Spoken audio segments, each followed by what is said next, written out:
welcome to the Retro Adventurers episode 5. I'm Jason Compton, joined this episode by Dave Hawkins. Hello, Jason. Welcome back again. Yeah, and we have an episode here. For those of you who may have enjoyed our Scott Adams interview, we've decided to talk to another very significant creator and publisher from the UK market this time, Tim Gilberts of Gilsoft, who's practically synonymous with the extremely successful game creation systems, the Quill and Paw, which Dave, you have personal experience with, and that was what led us to the interview. Yeah, I certainly do. I mean, I actually published a couple of commercial games developed with Paul, which was actually officially known as the Professional Adventure Writer. I think it's fair to say that it was possibly one of the very first actual game creation systems, certainly in the UK.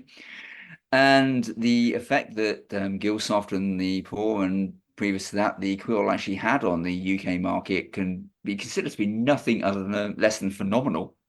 Yeah, it was something that I learned about, like I would encounter games that were created with one or the other just here and there, but there wasn't a massive market for them in the US. And it wasn't until the 90s where I got more aware of the emulation scene. And it was just, the internet kind of collapsed the international computing community a lot closer to itself, that I learned about the whole, cottage industry of games being sold through newsletters and fan clubs that continued well into the 1990s. And we do talk about some of those in the conversation here.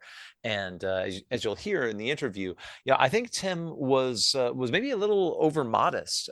There were so many different systems out there trying to help people who had bought computers and wanted to do something with them, all these different game creation systems. But Quill and Paw both are among the few where there are hundreds and hundreds of examples of finished works that got published in some way, are preserved in some way.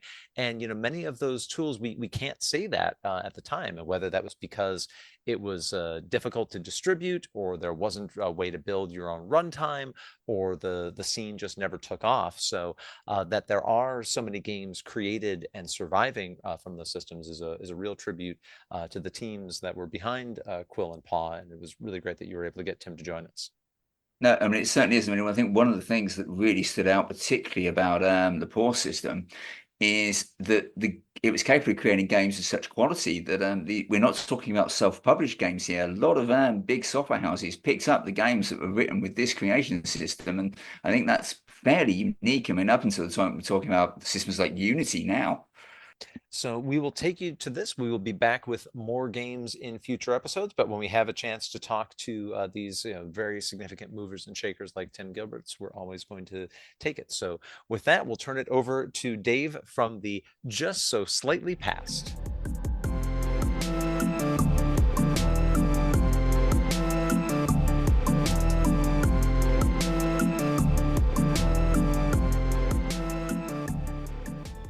Hello and welcome to our special guest, Tim Gilberts, founder of Gilsoft and co-developer of the groundbreaking adventure authoring systems, the Quill and the Professional Adventure Writer. Welcome, Tim, and thanks for joining us. It's a pleasure, Dave. Thanks very much to you and Jason for asking me on. I've been listening since your first episode, so it's nice to see a discussion show about the sort of classic text games. It's definitely a winning combination, I think, for the way you've approached this so far. So well done so far, guys. Oh, very nice words. Thank you very much. Okay, if you don't mind, I'd like to start talking about the Quill first. Okay. Okay. How did you personally first get exposed to text adventures? Was it something that you just came across and thought, oh, I love these, and then you went on to develop Gilsoft, or was it something that kind of ran in parallel? It was actually, we'd already started Gilsoft with a number of games. We really started it when the Spectrum got launched in the UK. I've been writing games with previous iterations like the ZX81 and things, but which is probably where I first experienced a text adventure game, was a copy of the classic Colossal Cave on the ZX81 called Advent. Right. And I also played some of the Arctic games, which may not be as familiar to the US, but the A, B, and C, Planet of Death, and those from Charles Cecil in Arctic Computing. So they were the sort of first games I had contact with, I think, on the ZX81. So I knew the genre and I enjoyed it. in fact, it was sort of well suited to ZX81 really, with just verb noun and 4 letters. It absolutely was. It's funny enough, we actually covered Planet of Death, I think, in our first episode. You did, yeah, which brought back a lot of memories for it. So yeah, so that was where I sort of came across adventure games. So I knew of them, and obviously when I got the Spectrum, I sort of acquired a few adventure games for that as well. But I was really head down writing software with the intention to set up a software business. Brilliant. So we had that sort of early development of software, which were a couple of arcade games and a sort of classic copy of Pac-Man, which Atari soon sent a cease and desist letter for. But we that was the sort of like output and affair, and we'd advertised quite heavily in the computer mags by the end of 1982, I suppose, because we had the Spectrum pretty early and managed to get a few machines out. One of the games was a sort of 3D maze game, so exploring, collecting gold. And one of them was a task game where you sort of presented puzzles. So not quite a text adventure, but, played in that way with lots of puzzles presented as you traveled around a maze. So those games, so effectively how Quill came about was Graham Yendall, who did 99% of the heavy lifting on writing the Quill, sort of realized he lived only about 10 miles away from us, seen the advert in the back of the magazine. He bought quite a few games online and been a bit disappointed, so he thought he'd come and see what they were like. So he turned up at our semi-detached house in suburbia and walked down the drive. I told this story before, but I didn't realize at the time, because all the photographs were black and white in the magazines, that Clive Sinclair had ginger hair. So and basically Graham looked a lot like him. I thought, oh no, what have we done now? We've already had letters from Atari and from Sinclair for problems. So he basically came in, looked at, I think it was 3D Maze of Gold, bought it, and we got chatting. He quite liked it, and he said he'd been writing some text adventure games. I said, oh, that'd be brilliant. Would you like to take a look at them for the thought of selling them? So that'd be great. So we just started getting together, and we took on a couple of his early adventure games, Magic Castle and Timeline, and started selling those. And he was going on about the system he used to write them, which had been a method he'd come up with this sort of text interpreter based on an article from 1980s Practical Computing, I think, with Ken Reed had written this sort of idea of how to do this basic 2-word parser with a conditions and actions system. And he'd come up with an interpreter for that, and a way to combine it with the assembler output to get the database built. And it was quite complicated to do, but I had a cracker writing a game called Diamond Trail with it, and I thoroughly enjoyed doing that, which we obviously put on sale. But in parallel then, I said it'd be a lot, this would be great if other people could use this, but it needs to be a program. You need to be quite technical. I wonder whether we could come up with something that was really simple for someone to use so they could write their own text adventure games. And he said, well, I don't know whether that'd sell very well, maybe 100 copies or so. I said, no, I think it'll sell really well. I mean, I was 17, 18. I was like, I thought everything was going to sell to millions. So I genuinely did think people would really like it. So he went away for a while, come back with this sort of menu-driven entry system. We did a lot of testing, yapping back and forth. I was on the phone.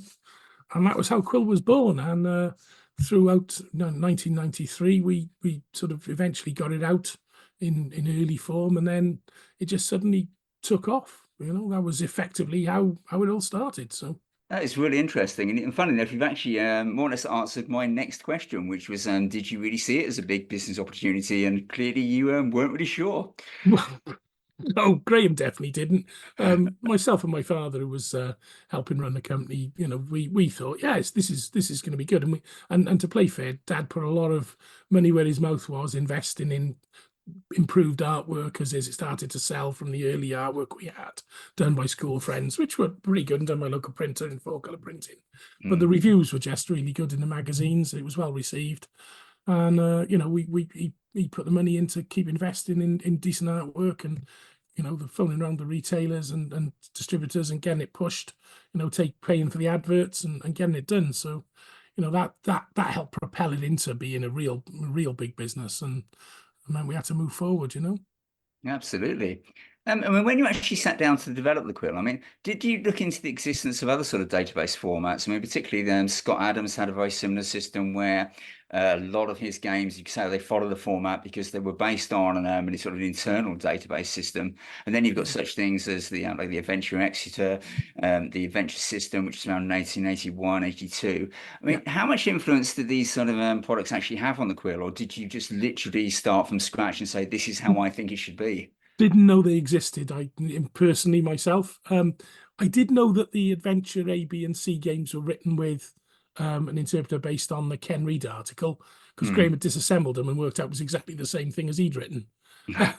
So we did realize they'd used the same article, which was, and so really, I think Ken Reed had probably done that thinking for us in the article about how to approach a database-driven approach to writing adventure games.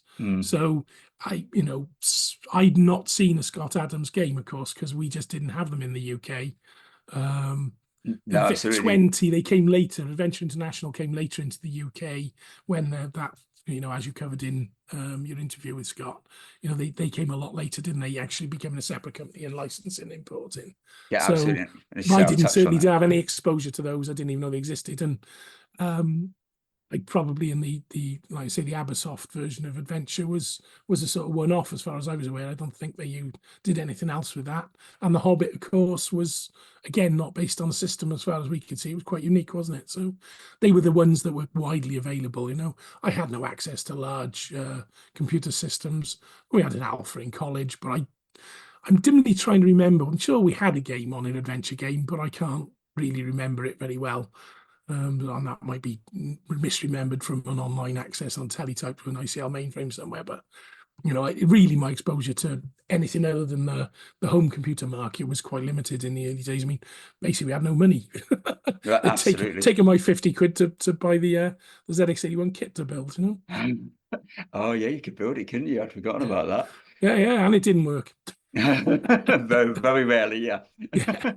But it wasn't my fault, it turns out, when I sent it back to Sinclair. They said, it was a faulty Z80, Nice.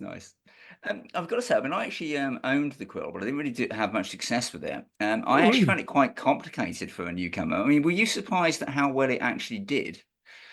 I was yes, I was surprised how well it did. Definitely. I mean, I'd expected to sell thousands of copies, but probably not tens of thousands of copies. Do you know what I mean? Absolutely, yeah. So, yeah, I think a lot of people as well. I mean, I've spoken to loads of people since who said, "Oh, I had the Quill back in the day, but to be honest, I had a copy and I didn't know how to use it." And of course, it 100% relied on that manual.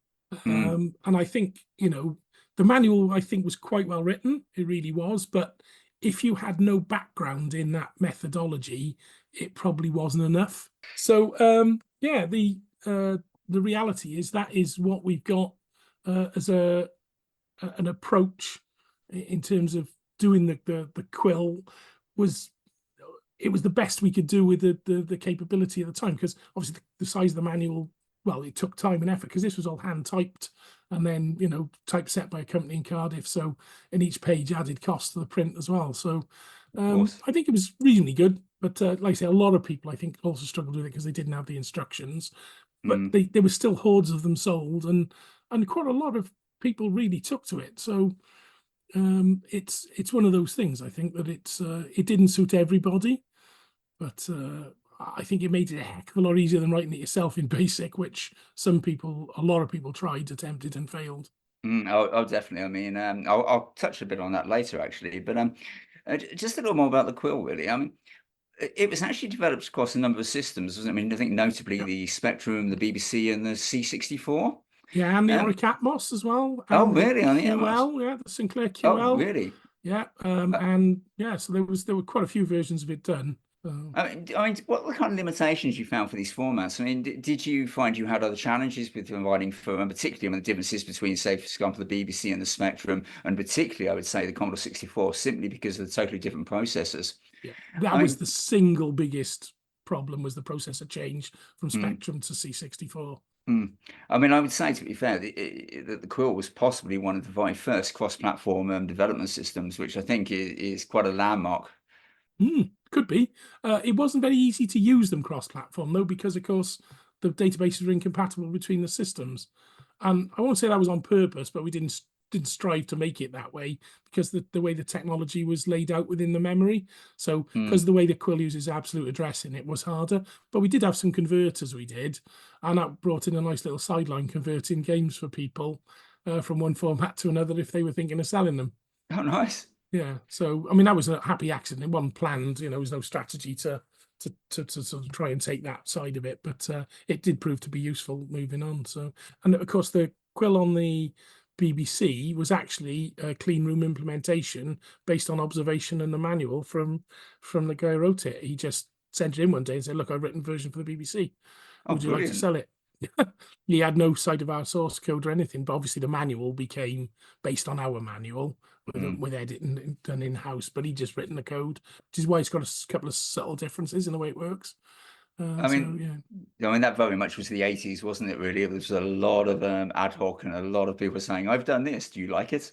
Yes. Oh, absolutely. Yeah. Just sending you stuff in the post to see, would you like to sell this? Which of course we did say in the manual, if you'd like us to sell your games, please send them in, which of course gave us quite a lot coming in that we might think about selling. I mean, just sort of almost finished really on the Quill, because I think we've covered most of the things. But I mean, the original Quill was text only. And then you had the companion tool, the Illustrator, which allowed developers to add, well, illustrations. But I don't recall that many Quill games that actually took advantage of it. I mean, do you think there was a sort of a reason why it didn't quite catch on so much, or did you move on to sort of the more advanced systems? Well, Illustrator sold quite well, definitely on the Spectrum and the Commodore 64. We did sell quite a lot of them, and there are a few. We sold a few games, that were illustrated, obviously to promote the use of the Illustrator. There were a few. Certainly, some of the games. It's one of those things, though. You need a graphic artist to get the best out of the Illustrator, don't you? You do. And that not everybody knows a good graphic artist. I may have written the Illustrator, but I certainly couldn't draw with it. The bedroom demo in the manual is about the best I could produce. So, and yet when you put it in the hands of people like Deacon Peak and some of the really good graphics artists, they can just make it sing and dance and create stuff that's absolutely incredible. Some of the sample pictures are done for Spice Cool friends of mine.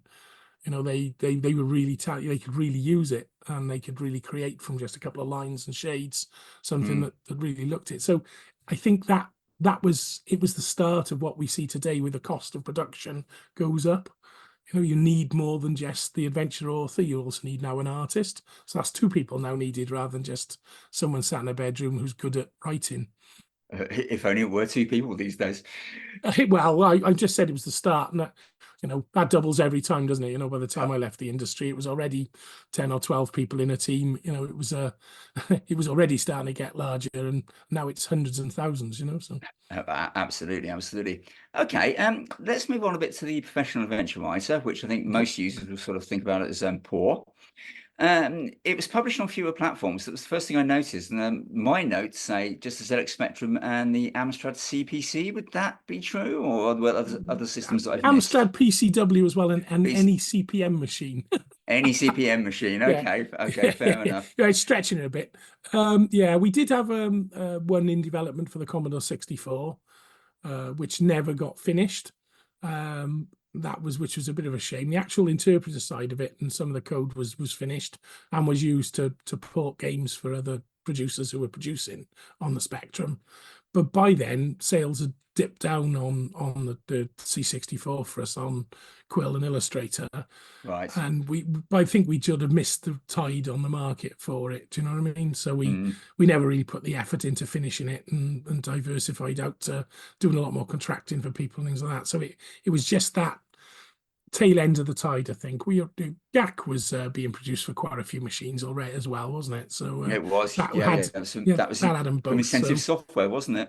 And quite an impressive bit of software, but its big limitation, of course, is it still stole memory, whereas Poor didn't. You got to use every byte of memory on the Spectrum for the game at the end, just like you did with Quill and Illustrator, by cleverly using them as either two programs or within Poor as overlays. So that limited the size of the game that could be produced with GAC. So, but it was Yes, still definitely. a great, well marketed and good product, you know, and multi-platform. No, it certainly was. I was going to say really, but I mean, I did have far more success with Paw, and I found it a lot easier to use. I mean, it was a more advanced tool. It had a built-in illustrator, which obviously must have been a big selling point. Yeah, It had advanced parser, advanced compression system. You've got the character interaction, and you had a sort of more rounded sort of back-end language. It gave you far more flexibility. yeah. But that in itself must have been quite a challenge when you sort of started to think about moving away from the sort of almost simplicity of the Quill to creating a system that was going to turn out to be so flexible. I mean, Yeah, did you sort of take any lessons you learned from the Quill, or did you just sort of say, no, we're going to almost sort of start from scratch here? no, it was an absolute evolution of what we'd done with Quill, and in fact, there were some intermediary steps because we Phil Wade had joined the team with a couple of products that we'd done in the interim, which was actually pretty much incorporated into Professional Adventure Writer. We had the compression software. We had the patch, which allowed Illustrator to do split screen graphics as well. Yes, We yes, had remember the that. characters add-on, which allowed to change the character sets in Quill. So Mm, the elements were being introduced slowly, and you ended up with about 4 or 5 products that would get you to a version that almost was like Paw, but didn't have the text parser, and certainly hadn't thought about how to improve the language to do more, as you say, character interactions and things like that. mm, So that was the next step for Paw, was to add that sort of technology to it. But the basic idea was it was an evolution. mm, The other one that I suppose is important for Paw is there was another slight intermediary which probably isn't well known until recent times, but because Fergus McNeil was using the system Quill extensively for writing some pretty good selling games, he asked us whether we could do a bit more with the parser so that he could use adjectives within the environment and maybe mm, adverbs, so you could hit harder or get the red key and have the multiple color keys, which was always a limitation of the 2 words. mm, So we actually did a custom version of the Quill on Spectrum and C64 for him, which used a forward parser, so that you mm, could actually do adjectives and adverbs. A bit of a crude way of doing it, but it was carried over into Paw eventually. So that was a sort of stepping stone, that you had the 4 words improving things. And then it was a suggestion from one of the guys who'd done the PTM overlays, Gerald, that suggested you could if you just iterated the phrases over and over through the tables, you could actually do quite a complex set, because if you had got the red key and then throw it, it's actually, if you stop at the conjunction and, you can then just stop the project and run it again, substituting it for the last known noun. So that idea absolutely. was, oh, that's clever. So we sort of had to play with that and came into producing the pause parser. But that Mm, needed a lot more work then, because you had to really understand the more grammar. But of course, in English, the imperative form is quite predictable, so it is. it's not quite as difficult as the English language in general. Oh, it is absolutely. And I must say, I do have a love of parsers, and I've written some fairly advanced parsers fairly recently for some games that were released for the PC. And I actually find it's probably one of the things I've liked most about text adventures is the love of parsing and just the complexity of what you can get out of what is essentially still verb noun. Yeah, absolutely. Yeah, and of course, it's little tricks like leaving out words like the from the vocabulary, so that they're just filler, they're almost white space. Absolutely, absolutely, yeah. And in a small machine like that, you've really got to use tricks like that, Mm. which can lead to some very funny events, But Which actually leads me quite nicely on to my next question. Um, Jess and I were talking about how impressive it was that, considering you were working on 8-bit machines, that you managed to essentially create a memory resident application here that still had enough free space for people to develop full games. yeah, yeah. Well, amazed me as well. That was the clever bit about it, really. I mean, of course, Quill left that big 7K, which is, it's a very small amount of code in the ZX Spectrum. Mm, For those who don't know the Spectrum very well, it says it's 48K, but 6K, I think, is gone immediately on the screen. it is. 2K on various variables and other bits of rubbish around the system. I So, think the ROM once you was about take 4K or something, wasn't it? when you take 7K of memory for the actual editor and 4K for the parser. Mm. It does leave you 36, 37, which is quite a lot, but you do end Mm. with a 7K gap at the top. And of course, that's what we filled with Illustrator. So Mm. the graphics were a free add-on up to 7K's worth of graphics. And that was the point, I suppose, is that you did leave a gap, but it had to be really tiny. And one of the clever things that Graham did was leverage every single routine and byte in the ROM on the Spectrum, because he knew the ROM inside out. We literally, like the character printing, needed to have some things for the wrapping to be done differently and not to stop it scrolling and to intercept the message. But it did it by taking out a couple of lines of the code and then it's jumping into the ROM a little bit later in the routine to correct bugs or do things we needed to do. So every little aspect of the machine was used to save and load routines. Benefited, of course, by the great disassemblies that were available to us by then.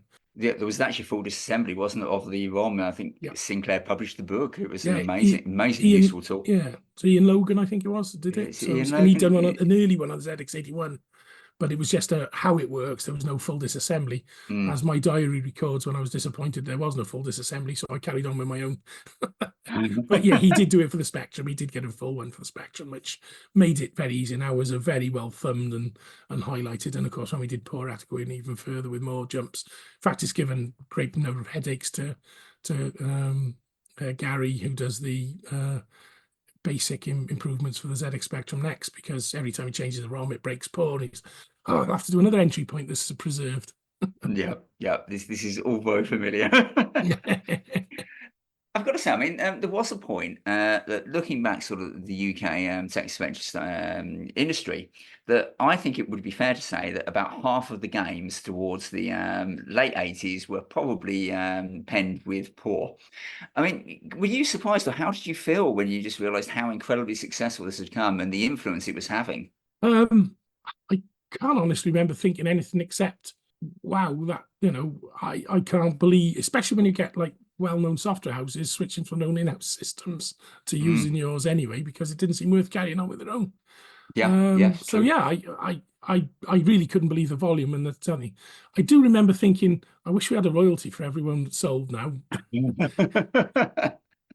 I can imagine why you would. Yeah, but of course that's exactly what made it sell, was the fact there were no royalties on what you made with it, and it would not have, it's been discussed elsewhere, it would not have achieved the level of success it did if you had to pay to use it. And that has echoes today, I think, of modern systems. Oh, there certainly is. I mean, I think it would be fair to say that Sonobi Software, run by the sadly passed John Wilson now, that I think he probably had a major influence by just the sheer volume of games that he was producing. And I would say that 99% of those were Poor games. Yeah, so he loved it. He loved Quill, and then he loved Poor, and he produced some really good games with them. I mean, he was the master of the one room start, wasn't he? He was, yeah, he really, really was. Again, given the sort of success of Poor and the number of sort of developers, the bedroom developers that you actually sort of created, I mean, I think it is totally fair to say that Poor created an entire generation of bedroom coders who never would have had a chance to do this if they'd been using a machine language or even BASIC. And I think it's possible to say there were probably hundreds of thousands of games. I've read online of 400 games, but that seems way too few. With Poor, 400 to 600, I think, is the count, and I think Quill had around 800, 900. Right, okay. I mean, there are people who track this stuff and have told me, and I keep forgetting, because the numbers are just boggling, really, aren't they? I know Sean has been trying to cover a lot of games in his ZX Spectrum Adventure Games books. He's on to the 3rd volume now, and you'd say at least, thirds to 2/3 of some of the games of the later games are written with either Quill or Poor. It's quite surprising, really. I mean, certainly there's a lot of people that I've spoken to throughout the years, and when it comes down to text adventures, Gilsoft and Scott Adams are the two names that are mentioned most, and I think that's a fairly illustrious partnership, really, in a way. Well, I have to say, I in retrospect, I would never have expected to be in the position where the company we set up actually had any kind of equality with even Adventure International in terms of what we've done or achieved. But it has resulted in that, and it was definitely a UK phenomenon, although it was sold elsewhere in the world. And it did well in some countries, certainly better than in others. So it's, it wasn't uniquely UK, but it was definitely a very European thing, I think. Which, of course, Adventure International was a very American thing that came over Absolutely. a lot later. So, like I said, I was unaware of Scott, and he was probably completely unaware of us. That is probably true. I was going to say, there have been so many games that were made with Quill and Paw. Were there any that really you heard of that genuinely surprised you? I mean, for example, with like Infocom's Z Machine, people have created versions of Tetris, which unbelievably. But have you sort of seen any sort of wild uses, or something I'd never would have thought that would be possible with the system that I developed? You've seen someone who's used Paw, the graphics package, to do animated cartoons. Wow. Okay, there you go. So that was wild. That is wild. That is that category comes into that category, definitely. Yeah, it does. Absolutely 100%. Yeah. No, I mean, it is amazing, isn't it, really, when you look at tools that have been developed and just sort of how people want to push the line, really, and just to see what can be created. And I think it was something that almost was unique to the 80s when systems were so limited that people really had to get out there and say, no, I wanted to do this. And even though it's not designed for it, Yeah. I mean, one of my memories, particularly of the Paw, is that because all the source was available, because you could just disassemble it, that when I was developing games, if it didn't do what I wanted to do, I could go in there and I could alter the code. Yep. And Yeah, absolutely. that's something that didn't happen for maybe another 30 years. Yeah, well, you could effectively, if you knew what you were doing, you could load the database back in. We did Yes. have some basic protection flag that stopped you saving it back out again. Mm. But most games, like Quill and Paw, they didn't really prevent you from reloading someone's game and having a little look at how it was written. And No. I suppose we could have done something and encrypted it and hid it from people, but I think most people would assume if you want to go into the code that much about what we like to do. Why did I take apart and disassemble loads of games? One of my early games before we started selling Paw, one of the early bits of software I did was the Kempston joystick adapter that allowed games that like Penetrator and Horoscope that couldn't use joysticks at the time. I took the games apart, found out where the keyboard routines were, and added in my own joystick routines. Yep. And I thought, oh, that's a marketable product, and sold it.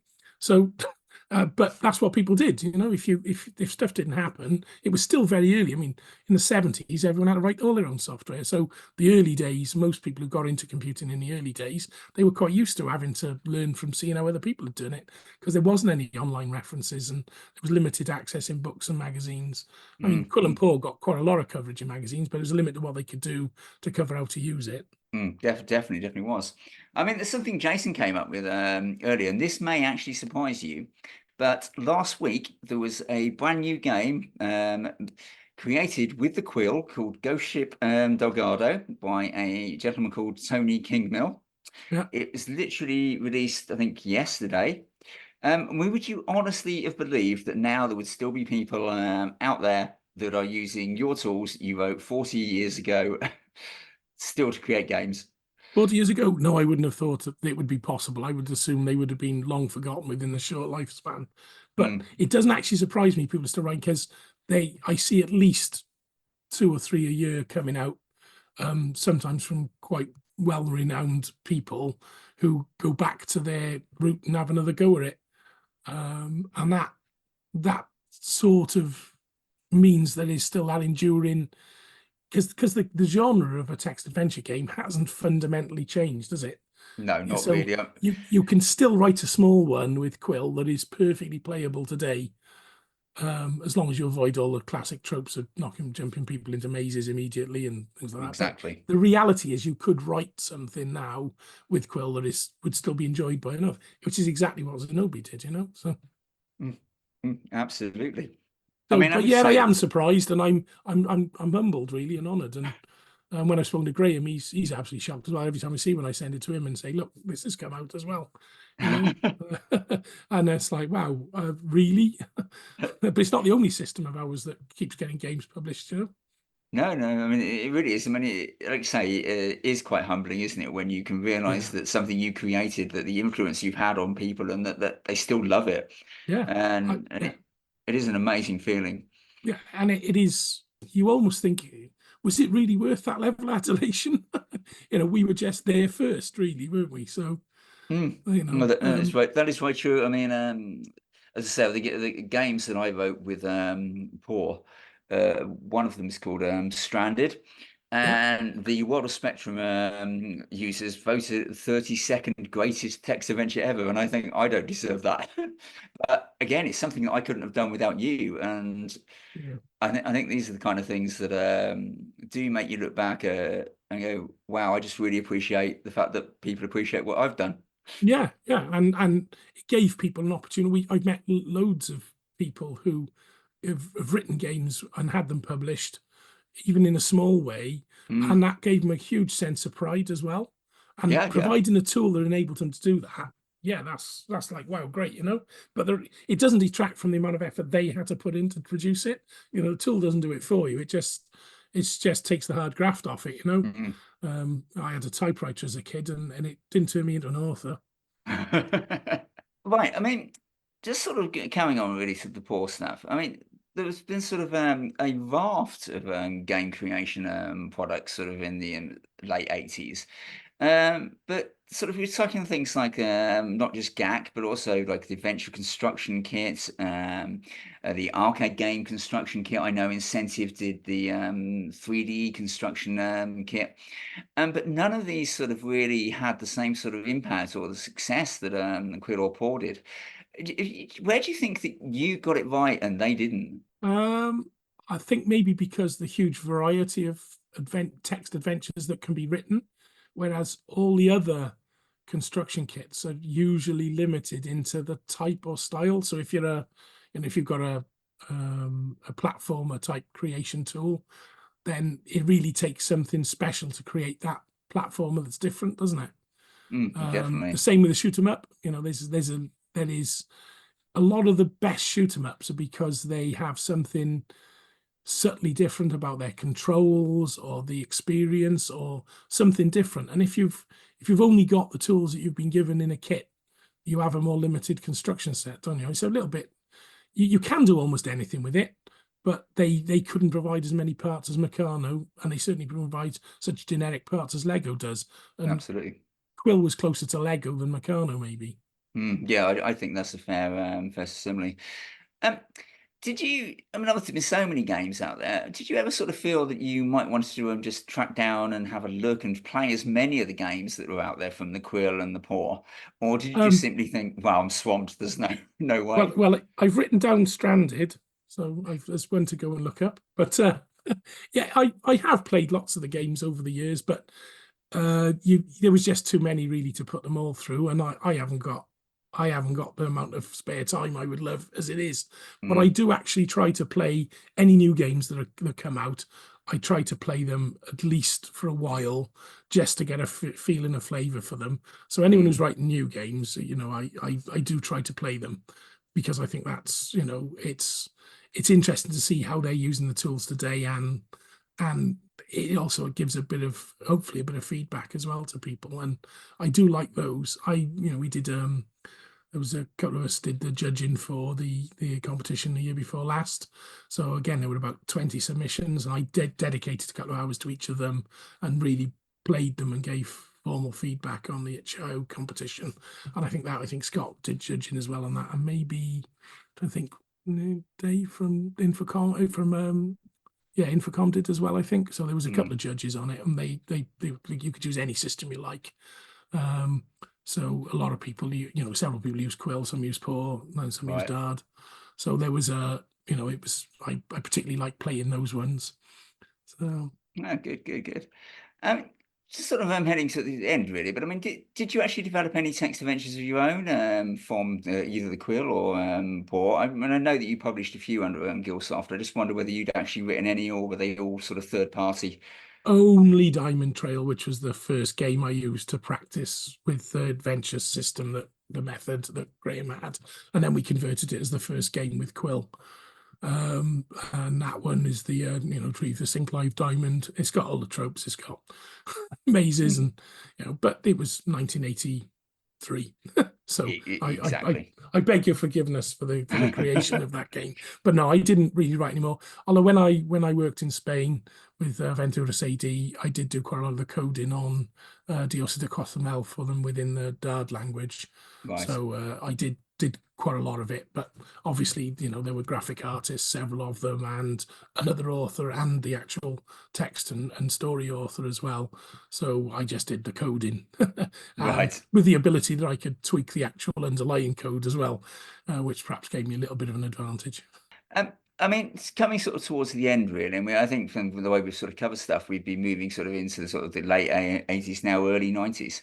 I mean, the text adventure industry really sort of died a sudden death, didn't it? I mean, it went from being sort of quite massive to within a year of almost sort of not being non-existent. I mean, Yeah. when did it become apparent to you that the market was changing, and what happened afterwards? What did you do? Right. Well, I would have said definitely you've got to be looking at 87, 88, maybe. That, as I said, we were working on a copy of Paw for it would have been for the Amstrad, the full Amstrad, as opposed to just under CPM, and for the Commodore 64, Mm, but we never actually achieved that. So I just said the 86 was when GAT came out as well, so we got real competition. mm, And I think the actual text game sales we could tell were dropping off because, when people sent us games, you'd often put them in contact with people who would want to publish them, and by then, the most of them were being placed with the double play adventure series, which were like mm, 199, two adventures on one tape. So you could see that, and ours weren't selling well. The number of sales of our games were dropping, although we hadn't published a lot of new ones by then. So I think we could start to see the sense of that anyway. And of course, by 87, I picked up the contract with who was it? Well, it was a bit complicated. We'll explain another day maybe, but it was a number of companies. It was basically Fergus McNeil's Abstract right. Concepts, who then used Activision as the publisher Mm, to develop the Swan system, which was an icon-driven version of the multi-platform, more advanced parser that had even more than Paw in it, and was basically his development tool on the Atari ST, but could right. compile once and run anywhere, including all the old 8-bit machines. So by then, Graham, myself, and Hugh, and a few of them, we were working, pretty much started work full time on that system, and that was sort of the tail end, I think. Mum and Dad continued selling the products, but we didn't produce any new products ourselves. We were concentrating on the contracting, which is what I did. Mm, So that was that one. Then by 89, it was moving into the Spanish market, which was lagging the UK market a little bit. So they discovered text adventures a little bit later, maybe, and popularized them because they didn't have the volume of production of the English speaking language. So Aventuras AD was set up to sort of leverage that. mm, And they were the agent selling the Spanish translation of Paw in Spain. And they had us do a version of a Spanish language parser for them, which was Dard. So that's another one that's come out of the woodwork in recent years that you can now get. And so that was what I was doing, really. And I moved to Spain for a few years then, working right. with them on that product. And then came back to the UK for various reasons and had to get a corporate drone job. Yep, it happens. It happens. It did, yeah. But I mean, that was still, with all sorts of interesting things and playing with Lisp for various reasons. So, it wasn't like wasn't doing something interesting, but it certainly wasn't selling computer software anymore. Right, absolutely, absolutely.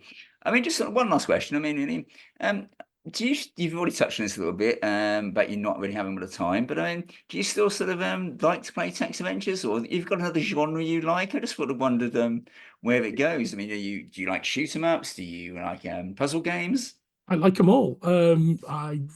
Recently, I mean, I do a lot of restoration for anyone who's watched my channel on YouTube. I've done a lot of restoration of 1970s computers, living the life I couldn't afford. Oh, So, for example, I'm playing through Zork on my Heathkit computer I got sat next to me here. So I'm working my way through Zork because I never played it back in the day. So I got that it's a nice CPM computer with a mm, CRT screen and a lovely keyboard.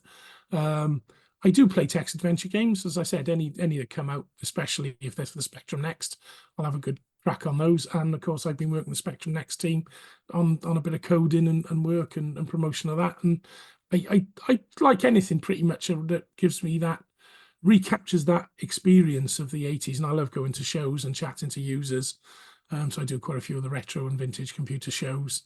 And it's great to meet people who used the products back in the day. So yeah, I do play. I like shoot 'em ups as well. You can often find me playing Warhawk. I mean, I've also over the years I've been I obviously played through things like the Tomb Raider series. Yeah, who hasn't? That was where adventure games went, wasn't it? It was that Mm. three-dimensional immersed world.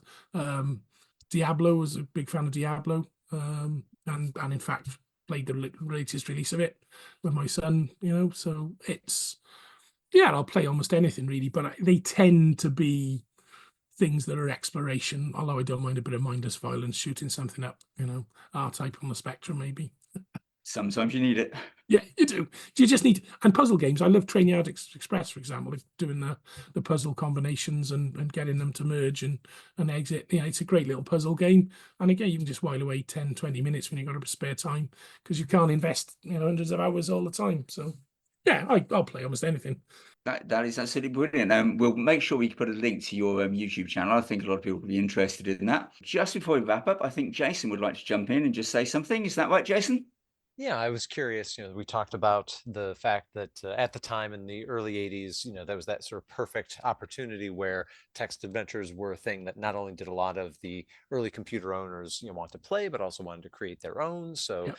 Something like Quill, really met that need for, well, I could beat my brains out, with, basic or machine language, but this would really streamline it.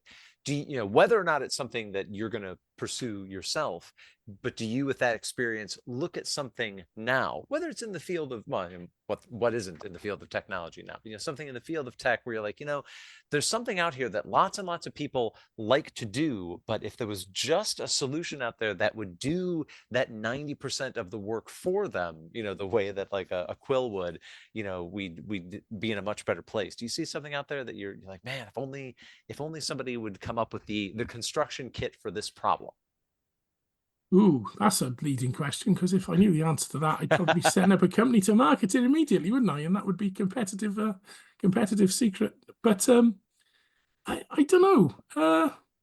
What an interesting question. What an interesting question.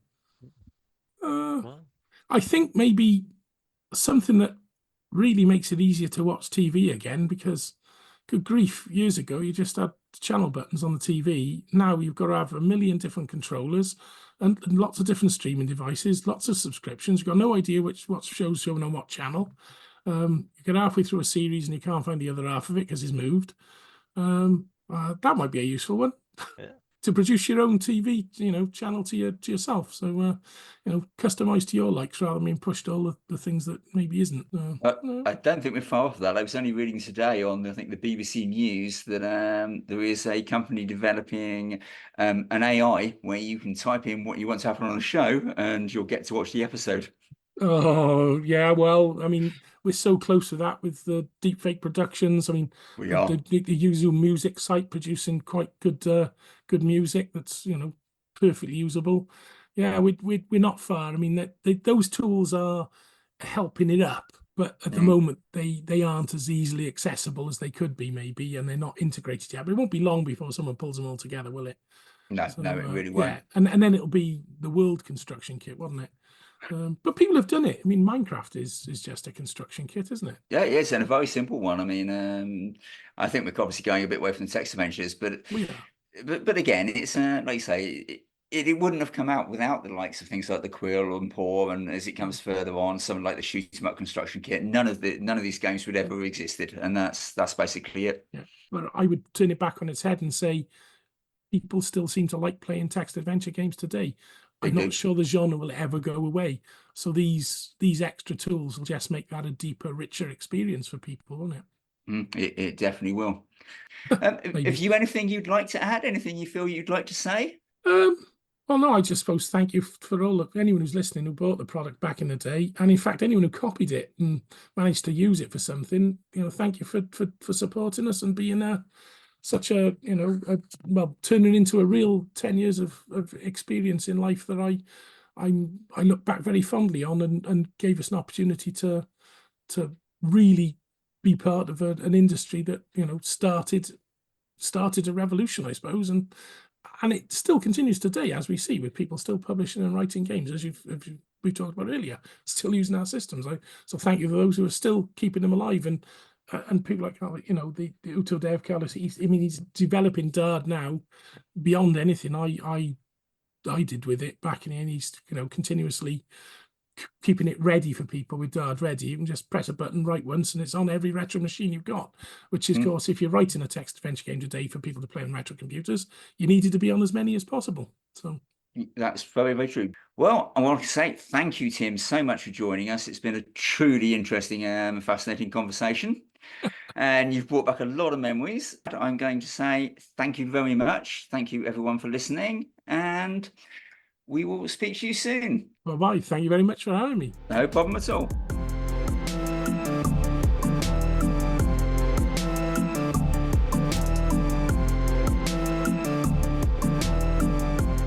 You have been listening to The Retro Adventurers, a podcast about classic text adventure games.